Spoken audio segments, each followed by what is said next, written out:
Good afternoon. I'm Dara Bunjon. I'm the food enthusiast here at Jamer Living. I'm a food writer, food stylist, PR maven, and a frustrated baker. Those of you joining us live on Facebook, drop your questions or comments into the comment box, and you'll see me sort of turn my head and check from time to time and hopefully answer any questions that you might have. It's officially summer since the last time I saw you, and summertime brings back memories and the sounds of the Good Humor truck coming down the street, and not only me running for the ice cream truck, but my dog.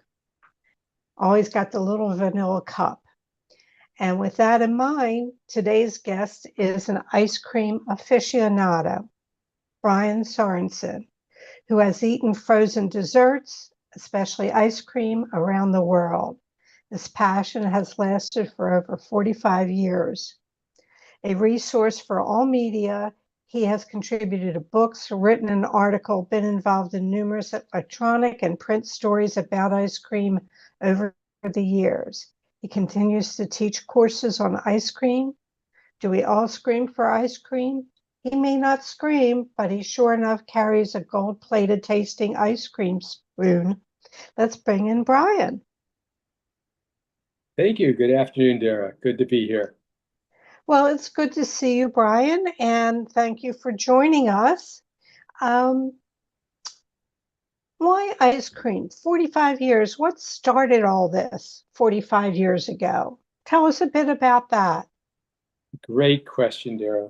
So even beyond that, my father, may he rest in peace, was very much into ice cream. He was a salesman and he would drive around small towns in Western New York and find really good ice cream and take us to places that nobody knew about.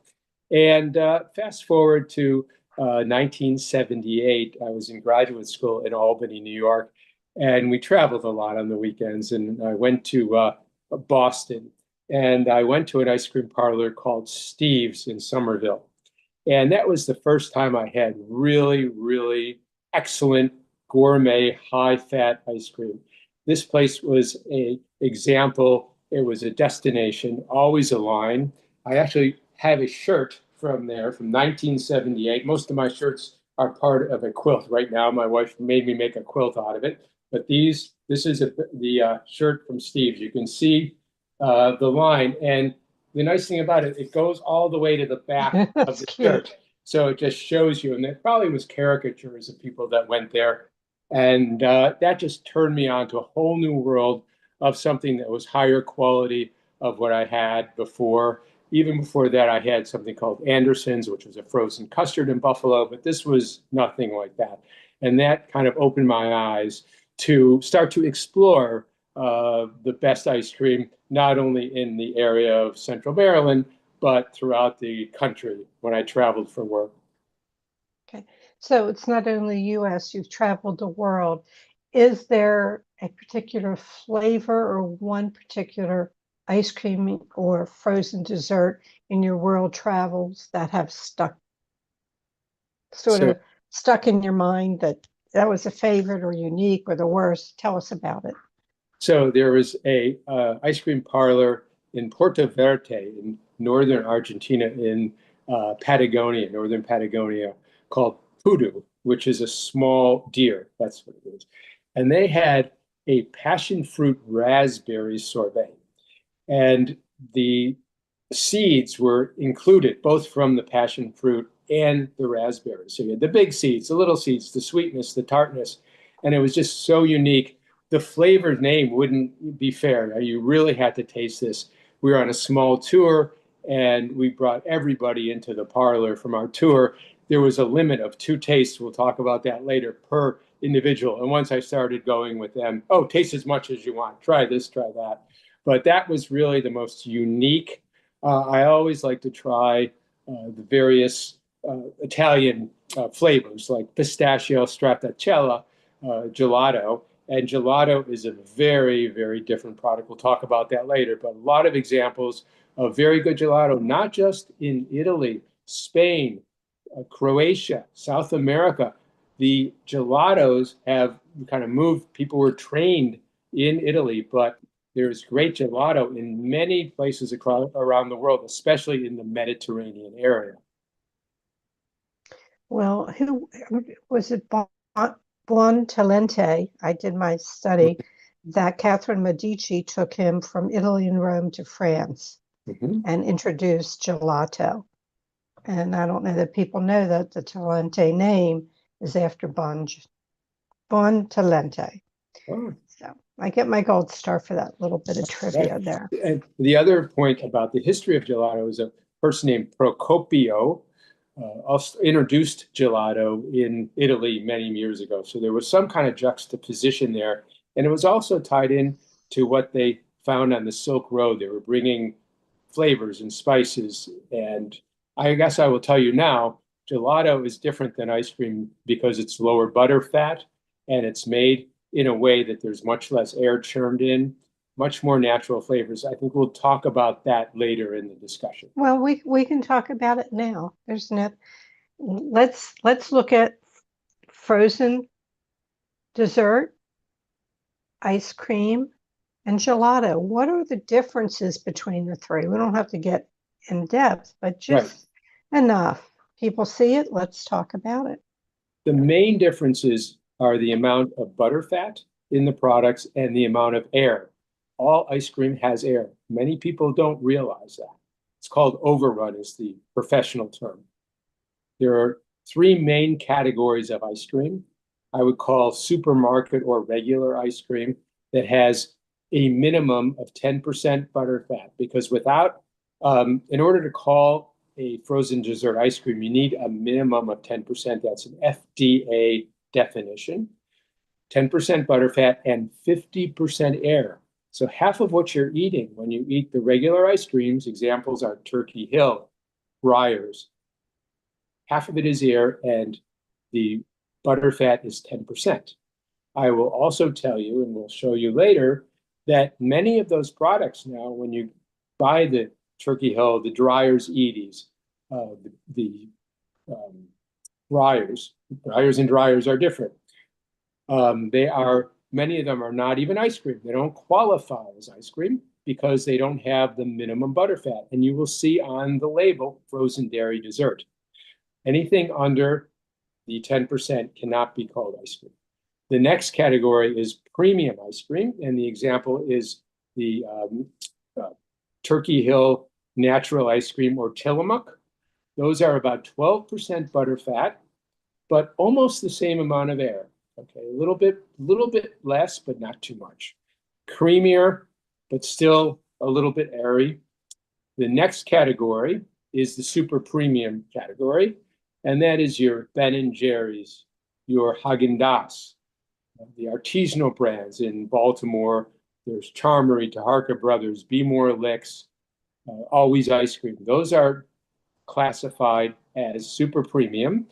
The butterfat ranges from 14 to 17%, and the air content is about 25%. So you're getting a lot more fat and a lot less air, much denser product. Think of it as a loaf of bread. You're a frustrated baker. You could have a loaf of bread that's Wonder Bread, a white loaf of bread. It's all airy, and you can have an artisanal loaf of bread from your local bakery. Those are both loaves of bread, but they're very, very different products. So I want to explain to you that with ice cream, that's true also. Those are the ice cream categories. Then you have gelato. Gelato is made with less fat. It's supposed to have less fat. Anything with higher fat that calls itself gelato is not really gelato. It's about 5 to 8% fat. It's made with a special Italian machine that puts very little air. And because of that, the flavors are very intense, usually natural ingredients, and served at a warmer temperature.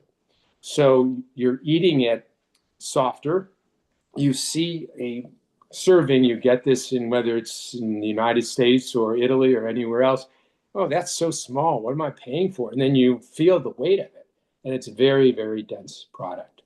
The other category I'd like to discuss is vegan, quote unquote, ice cream. There is no such thing as vegan ice cream. Why? because it has fat in it, but it doesn't have milk fat. So there's very good products, but they have to be classified as vegan frozen dairy dessert. Many of them have fat from coconut, almond, pea. Some of them are at levels, the fat contents of regular ice cream, but it comes from vegetarian sources, so it cannot be called ice cream. So it's a frozen dessert. Yes. There's also one more category, which is soft ice cream, which is ice cream that's served soft. But there is a difference between soft ice cream and frozen custard.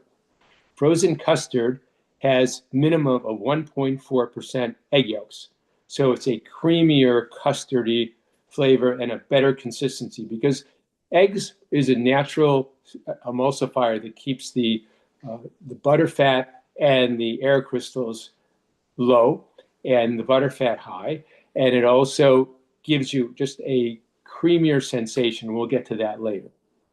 Those are Okay, the I have main. a question. There's a question that has come in. Okay. Who do you believe makes the best gelato or super premium ice cream in America, in the world? Oh, it's really hard to say one, to give one example. I have some excellent examples, and I think this is talking about the world. So, what I look for in the supermarkets, if I want to get that higher quality product, I like Ben and Jerry's if you like a lot of stuff in it. Haagen-Dazs this was developed in 1960 by Rosen and Mattis and Reuben Mattis in Bronx, New York, and that was the first super premium commercial based product. It's still a very good product, very clean, with very few extra ingredients. I would recommend that. But if you have access, I would look at Grater's ice cream, which is out of Cincinnati. I know, Dara, you and I spoke about this, and you've had some Love it. really good ice cream. They use a Love it. French pot process. They make it only in Cincinnati. That's where they're from.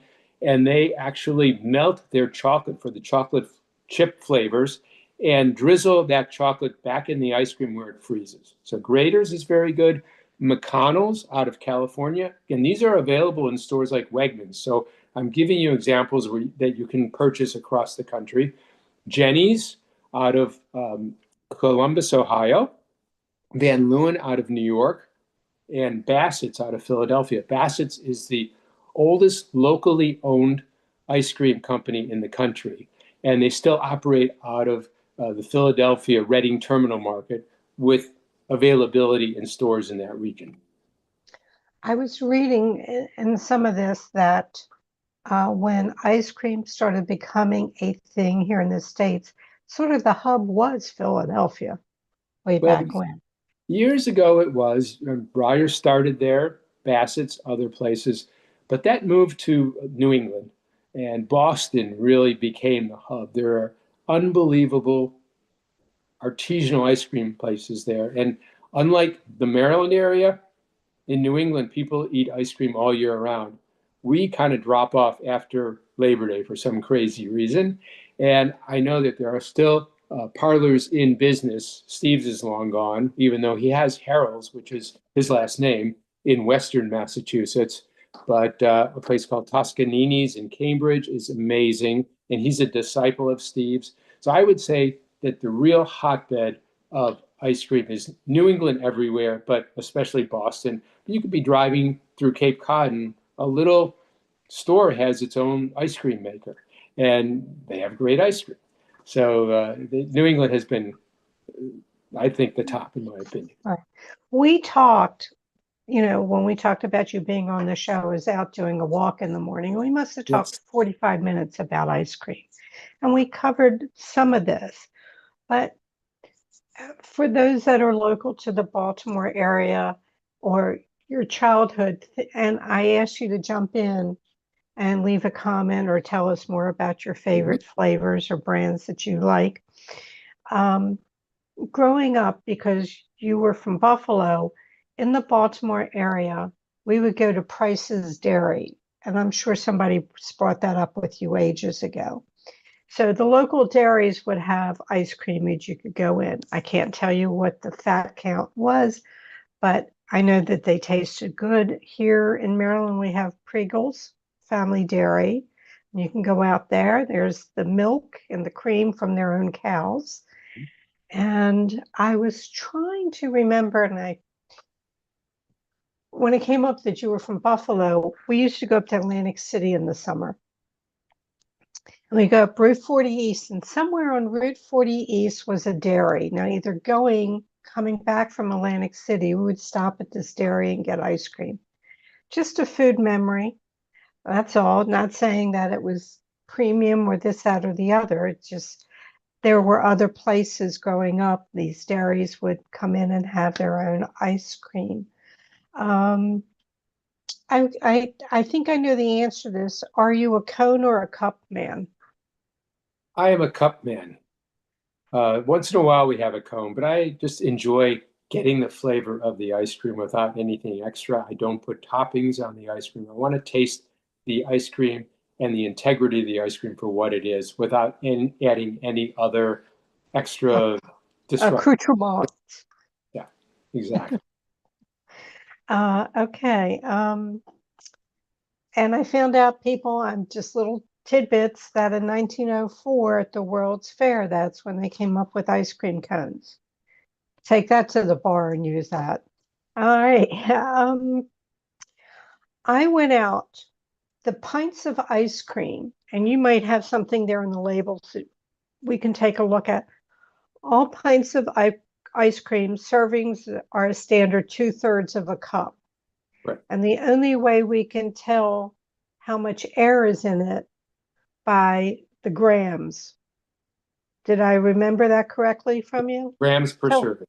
Yeah. Tell us more about that. Okay. So the grams per serving, as Dara stated, there's a standard size of an ice cream serving. It used to only be a half a cup, and they actually changed it because they know that the FDA knows that most of us eat more than that. Some people think a serving size is the whole pint, but they had to have some standard consistency. And the grams per serving shows you the actual weight of the ice cream for that serving. So I'm going to show you, not just tell you, I have a Turkey Hill here, and the Turkey Hill grams per serving is about 85 or 90 grams per serving, and I will tell you what exactly it is. It's 83, and I'm going to show you that. Hopefully you could see that, and that is for that size. Then I have Haagen-Dazs, which I'm going to taste later, and the grams per serving is 133. So when you're in the supermarket, take a look and see the differences between the different products. Your Ben & Jerry's, if you look at it, and you have one on ice there, is probably about 140 grams per serving. Let's see. Ben & Jerry's, I looked up, is 143 for a pint. And it's not the exact same number for every item in their inventory. It varies based on the ingredients and things, but it's a general range of 5 to 10 grams per serving, plus or minus. I will also mention that cows are different. Jersey cows produced a higher fat in their milk and their cream, about a quarter higher than Holstein cows. So that's another thing, that if a creamery uses the Jersey cows, they generally have higher fat in their product. We talked about July 19th is National Ice Cream Day. Do you know what you're going to be doing on National Ice Cream Day? Well, last year I was interviewed by one of the local Baltimore TV stations, and I'm still working on that, but I will definitely be eating ice cream. It's 2 days after my birthday, and sometimes it coincides because it's always a Sunday. But we always try to celebrate by eating a whole array of different ice creams. In some ways, it's no different than any other day because I eat a full serving of ice cream every single day. Okay, so a full serving, is that 2/3 of a cup? Plus or minus. I don't measure. Oh, okay. But I don't go crazy. It's a normal size, maybe slightly more. I also exercise a lot, so that's the other side. Okay. Do you make ice cream at home? So, good question. I do not, and I think we'll talk about this later because you usually ask about failures. I wasn't too successful in making ice cream when I did this many years ago, and I stopped thinking about that. But I am now just looking at ice cream makers. They're a little different now, and I'm thinking of buying one and giving it a try again. Well, I think you should. My only problem was I've always had a small freezer. Mhm. So I had the more inexpensive Cuisinart ice cream machine. Actually, publisher paid for that and a couple of bowls because I was food styling for um, I call them the boys, Bruce Weinstein and Mark Scarborough, who did Oh, the ice cream cookbook. And people needed to taste it in the audience. So I was making their ice cream, blah, blah, blah. So I eventually got rid of it all. It's simpler to go to Harka, or they do a wonderful um, cherry chocolate chip ice cream, which is my favorite flavor. yeah. Do you have a favorite flavor? So my favorite flavor is not available anymore. And there used to be a very good parlor in Baltimore called Lee's. And they started in Towson. I had my 30th birthday party there. I'm going to be 73 next month. And then they added to the harbor, Inner Harbor. Obviously, Harbor Place was their big store, and Fells Point and a few other locations. And they made a chocolate raspberry chunk with the seeds. I'm a texture guy. I like to have mouthfeel where I could get a chew. And that was fantastic. And they would always make me an extra quart because at that time I was doing ice cream tasting classes for Baltimore County Public Schools. And that was my favorite. So I always look for something like that. Currently, anything that's kind of blackberry and chocolate chip, Grater's has a great one. But most of those do not have the seeds because most of us don't like that, the seeds. They would like a more homogeneous consistency. Right. And I think uh, people have some problems with seeds health wise. That It's another issue. a local place, but I guess the closest would be the chocolate raspberry at Grater's. And let Yes. me explain. They melt the chocolate and they put it in the ice cream. It sort of firms up, but it's also flexible. So it's not a hard chip. It has a little bit of a chew to it. Mhm. The most amazing, amazing cherry chip ice cream or raspberry. And that much I know fresh markets, and you can probably find it at Whole Foods. And Indulge, Wegmans also. But indulge, yes, indulge. it's worth It is paying the extra few dollars because it's very dense. You'll see it's 140 to 150 grams and eat it slowly. Well, we'll talk about how to taste it. I'll give you that detail a little later in the presentation. Um, you were very vocal about things that are going on with ice cream, with the ice cream companies. I think I remember in our talk, didn't you call Ben and Jerry's about something? Yeah, yeah. So I was aware of emulsifiers and stabilizers being in ice cream for 40 years since I started. And some of these were from naturally derived from red seaweed and natural gums from vegetables and fruits. And I just assumed they were all good for you and not bad for you. And they fall into a category, an FDA category of grass, generally regarded as safe. Well, it turns out that's a catch-all. I've learned this more recently, and you probably know more about this, that, that they were never tested and they're basically given a blanket approval. So now some of these additives, which allow for reduction of ice crystallization because you're getting the ice cream from the manufacturer to the supermarket to your freezer to your mouth, we thought that was all good. But if you don't have those, the ice cream can get very icy if it melts a little bit. Some of these additives are not that good for you. And carrageenan is one of the worst rated. I'm not a food chemist, so I can't really explain why. So I wrote to Ben and Jerry's and I said, I love your ice cream. I've been tasting it and eating it. I met Ben and Jerry's in the 70s. I have pictures of myself with them. And why do you have carrageenan? Because you have a high fat product. It's about 14%. And you use egg yolks, which is a natural stabilizer.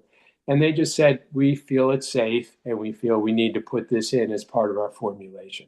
So maybe if enough people kind of respond and raise their concerns, maybe those kind of additives will be taken out. And also the peppermint chip ice cream. So that's an interesting, controversial topic. If you buy Breyer's mint chip, or I was just at Charmer yesterday, white mint chip is white. The green, I will say, the great majority of cases, is green dye. We are programmed, our minds and our brains, that mint chip has to be green. So we don't buy white mint.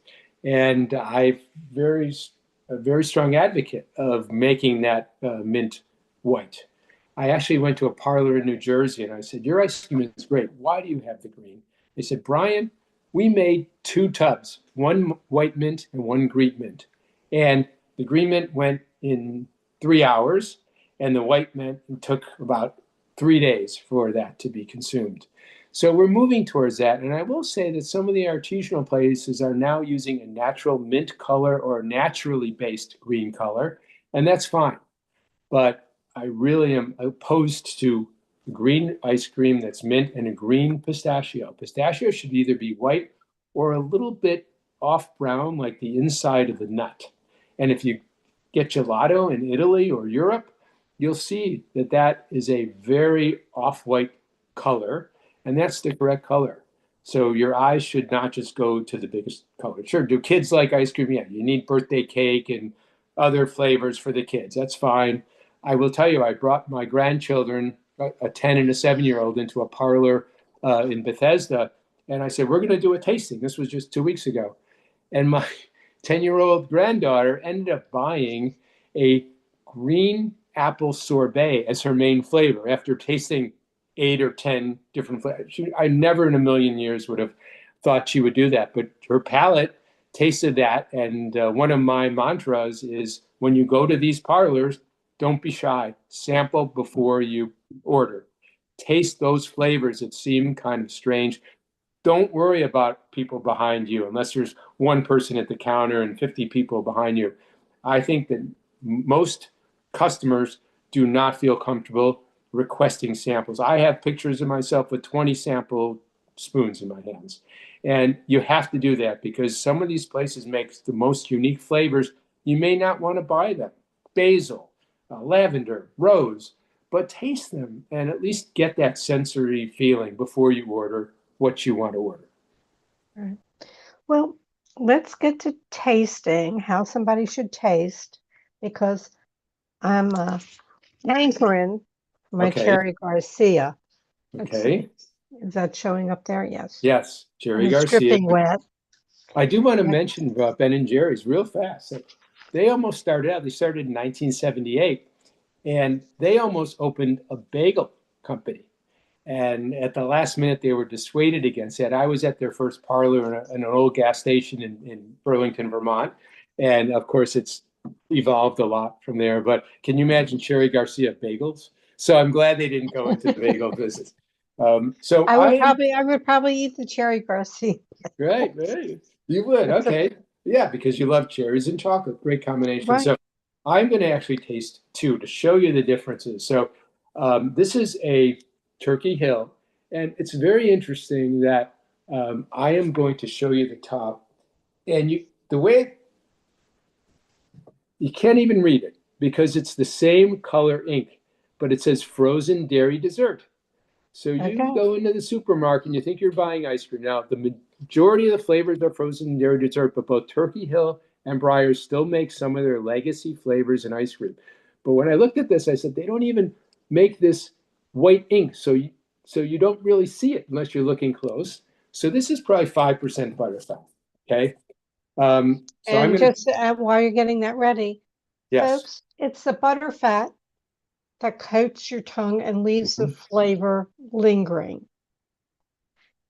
Less fat, less flavor that you get from your tongue. If it lingers, then it goes through your olfactory senses. Yeah. So let's show people, hey folks, I know a lot of people are going to be watching this video. Go get some ice cream. Right. You pause the video, go get some ice cream, and you can taste and go through the process. All right, let's go, Bryan. And let me tell you, the best time to taste ice cream is 7 in the morning because that's when your taste buds are most acute. So we're close to that. So I'm going to show you this, and it's fine, but you can see it's pretty airy. And I'm going to use my special ice cream scooper, which is called a Zero. I don't work for any of these companies, but it has vegetable oil in it. And when you hold your hand on it, it warms up the vegetable oil and it makes it easier to scoop. So I'm going to take a little bit of this ice cream and put it in my cup. And again, you'll see it's very fluffy because it's half air. Okay. And what you're doing is you're looking at the appearance, the consistency of the ice cream, and the mouthfeel. So you're focusing on the mouthfeel, how that fat coats the tongue. The flavor, is it a natural flavor of what you're purchasing? The texture, which is the firmness between your tongue and the roof of your mouth, and the density. The finish, which is the flavor, is it clean, both from a dairy and a flavor perspective. So what we're going to do, and I have my gold-plated, as Dara mentioned, ice cream spoon, is we take a little bit, and I'm going to describe it first because I can't describe it and do it at the same time or I'll be spitting it out at the screen. We put it in our mouth. We wait a little bit. That's the other thing I want to tell you is don't eat ice cream right out of the freezer. Let it soften a little bit because that will maximize the flavor. You put some in your mouth. You let it melt, let it coat your tongue so you get all those sensory points. You close your mouth and you inhale and exhale. And it's exactly what Dara said. It brings the flavor from the mouth through the olfactory glands in your nose. And you'll notice a much more pronounced flavor. And say, make sure you close your mouth because if not, you'll be spitting it on the person next to you. So we're going to do that now.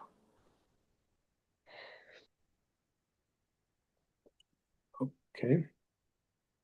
Sometimes you may want to even close your eyes because that increases your sensory component of the taste. So I do taste a chocolate. I taste some vanilla, but a pretty sweet flavor. To me, a little too sweet, and definitely an airy flavor. But it's not icy; it is creamy. So, Dara, you're doing it with the. Oh, you haven't done it? Okay.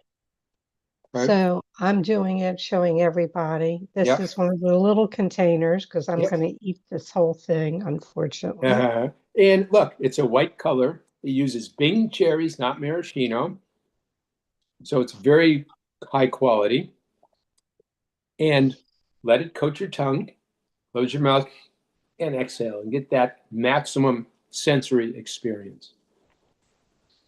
Oh, I'm still eating it. Yeah, no, you may have to try this 6 or 7 times till you get it right. Well, I just want to let you know, the person who asked the question earlier says, very enjoyable presentation. I'm off to sort of pick up some graders. And I do not work for any of these companies. I want to disclose that. It's my own avocation I love.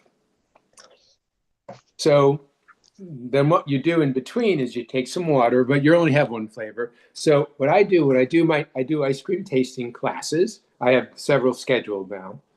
And in between, we drink not ice water, but tap water.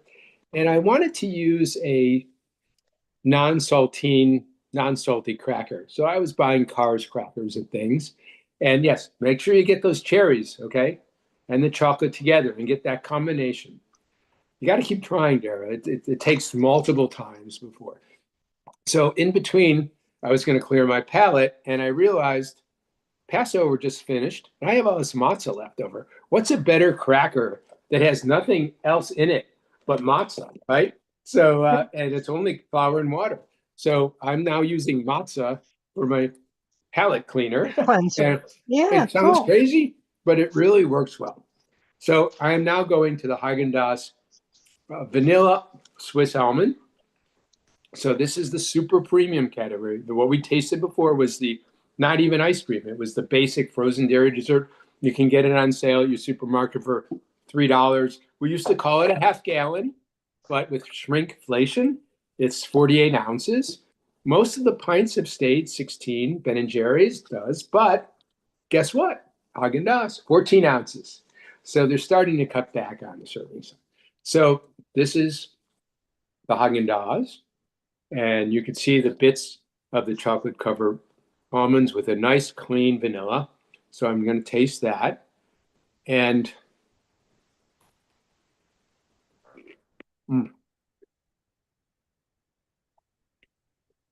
so got a big chunk of the almond with the chocolate, and it offsets perfectly with a nice, dense, high-fat vanilla ice cream.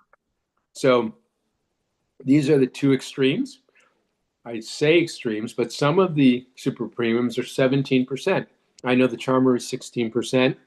Taharka Brothers, which has a great honey graham, is 14%. There's a place called Scoop and Paddle in Arbutus out of Martha's Cafe, which also makes a local ice cream.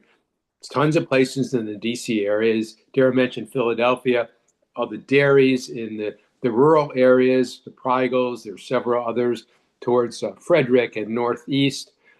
So we have a lot of good options, as does Pennsylvania and Virginia. But this just, when you taste the two next to each other, you can really taste the difference in the butterfat and the overrun and the naturalness of ingredients.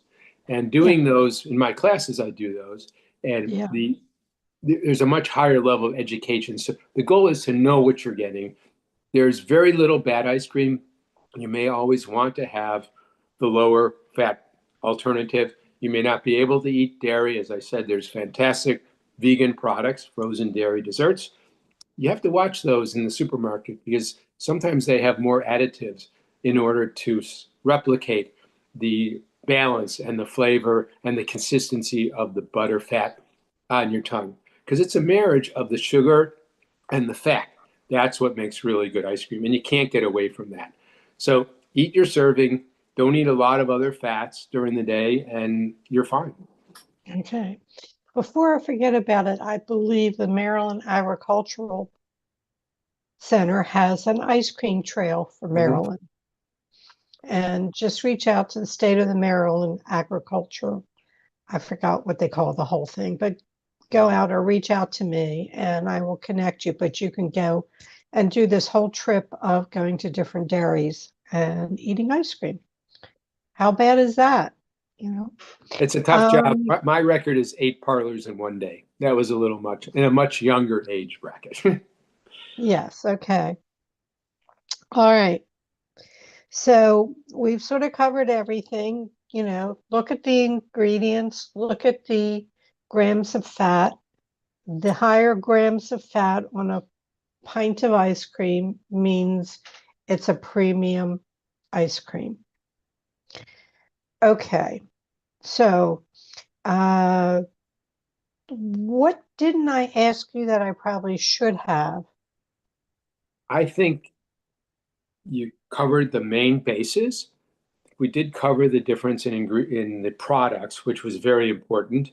And again, I just want to amplify the importance of taking the ice cream out early, letting it soften, and going to the ice cream parlors and asking for the samples of what they do the best.